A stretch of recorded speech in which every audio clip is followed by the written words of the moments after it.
Hi again and welcome to my channel Arabic Language Diwan. I hope that you have enjoyed the first lesson and that you could memorize the letters and the words by heart. Today I'm going to talk about the Arabic diacritics and I hope that you can spend a good time with me. Arabic diacritics or tashkil. Tashkil or Arabic diacritics are optional in Arabic, so that when you are walking around on Arabic streets and catch a glimpse on the store's advertising boards, you can read Arabic writing without diacritics. What is the benefit of diacritics? Diacritics or tashkil is very essential for beginners when reading Arabic. When becoming an advanced learner in Arabic, the learner can leave them behind because at this level he will depend on himself in reading. It's also very important for reading religious texts. For example, Quran has tashkil to guarantee a correct reading because incorrect reading results in wrong understanding of Quran. Mistakes are not acceptable in Quran.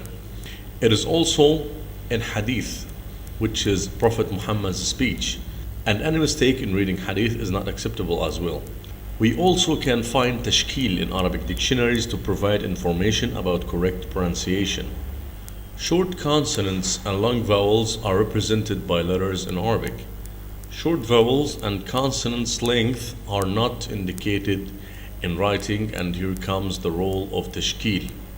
Arabic diacritics provide a guide for correct pronunciation. There is a word in Arabic which is harakat, which means short vowel marks. Harakat in Arabic means movements. The singular of harakat is haraka. And here I'll talk about each haraka individually. Fatha is a small diagonal line that is placed above the letter, like this. Fatha means opening. Opening refers to the opening of the mouth when producing the sound. Ah. Take this an example.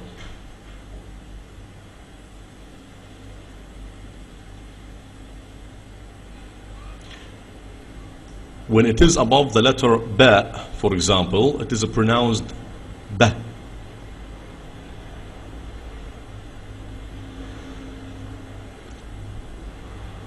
And the letter ta, it is pronounced ta. When the fatha is followed by alif, this indicates a long vowel, like the word bab.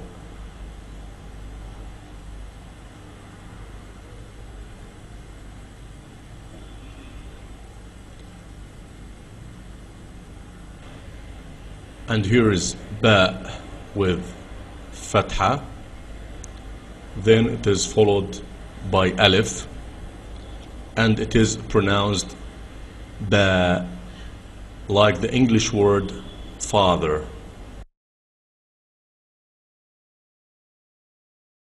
The second haraka is kasra. It's a small diagonal line below the letter and indicates a short e, and it is written like this. Kasra means breaking. And now I'll write kasra with these letters. Dal, zay, and ra. With kasra below them, this is di, zi, and ri. Take this Arabic word as an example.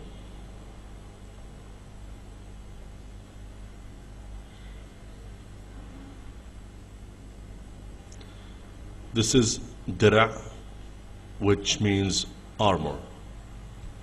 When the letter with kasra is followed by ya, it indicates a long e, like this. This is dal and ya. This is pronounced d, like the word or the Arabic word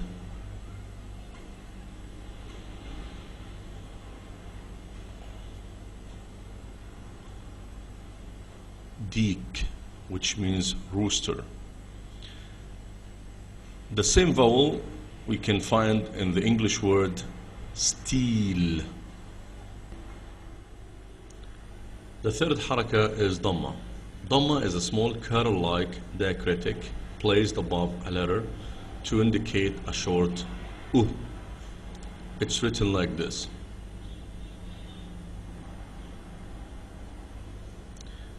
See these letters as an example.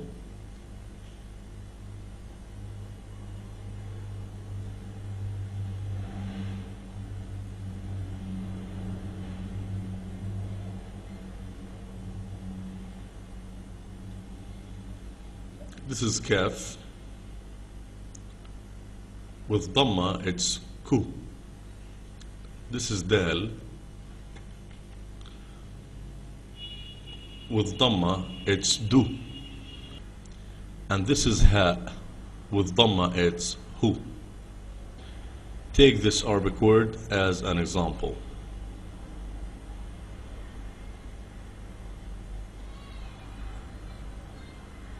This is dal and this is ba. We pronounce this word as dub, which means beer. When the letter with dhamma is followed by waw, this indicates a long u, like dal with dhamma and waw. This is do, like the Arabic word duda.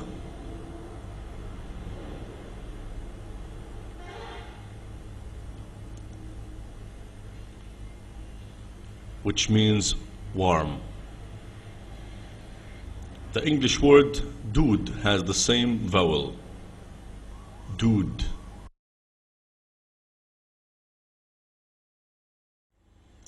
Another haraka is sukun.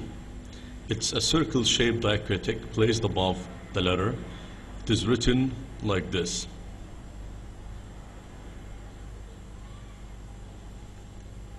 It is like a small O in English. It indicates that the consonant that is placed above it is not followed by a vowel. Look at this Arabic word.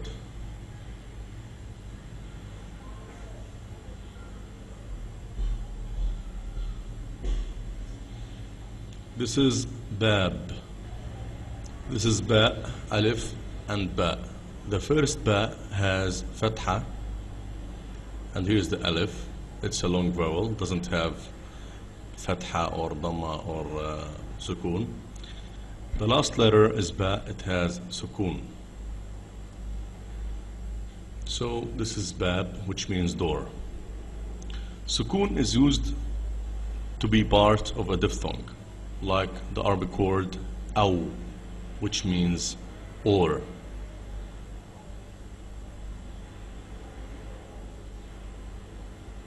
This is aw.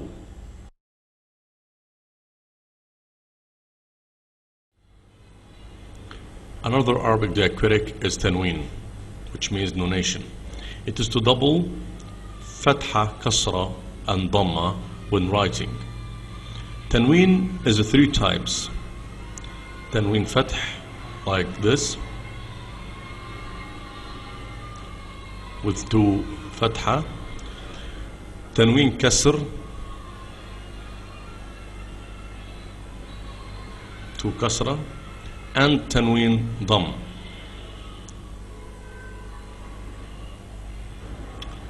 Tanween is written at the end of the word and above the final letter. The final letter is pronounced according to the type of tanween above it, and it is followed by the consonant na with sukun over it.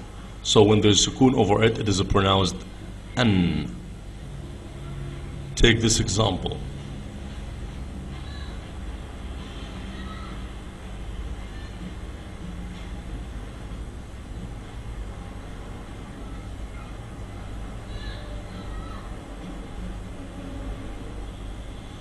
This is kitabun.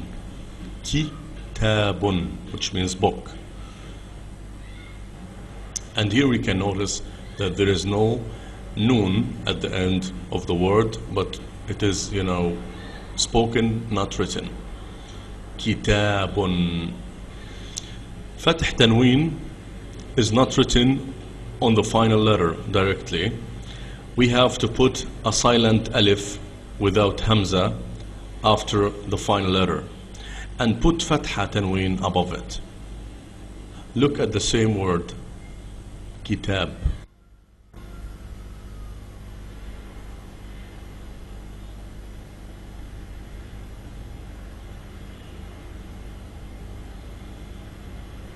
We can add alif at the end of the word with fath tanween, so it is kitaban. There is no na written here, but there is the sound an, kitaban, so it is spoken, not written. And here's an example for kasr tanween.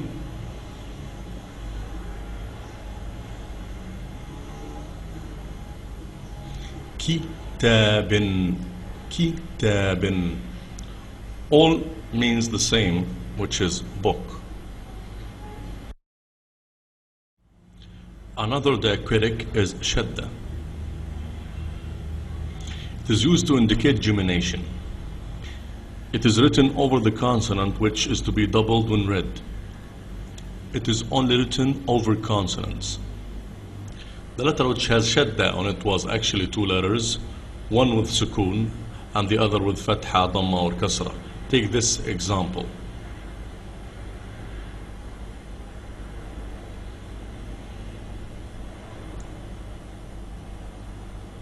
Here is shadda with fatha. The origin of this word was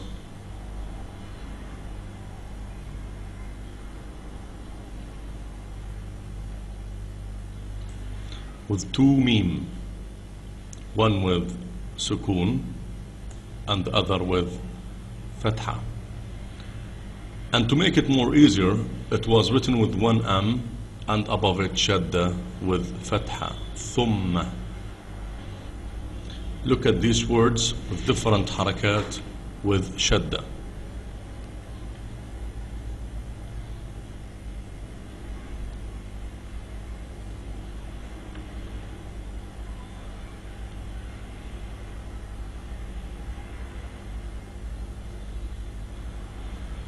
This is ha, ta, and mim. Hu, tima, tima. This is doubled actually because there is shadda and kasra. So it is huttima, which means got destroyed.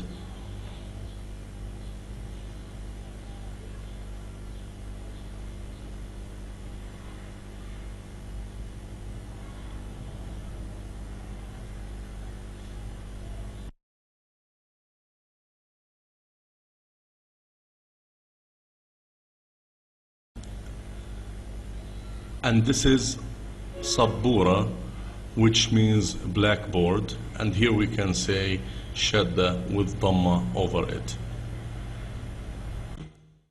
The last diacritic is madda. Madda is written over alif without hamza, and it is to be doubled when pronounced, like the word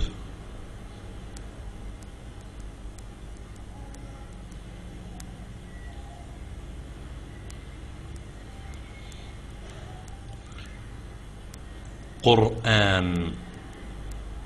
Here's we doubled or extended the voice of alif, that it is pronounced Quran.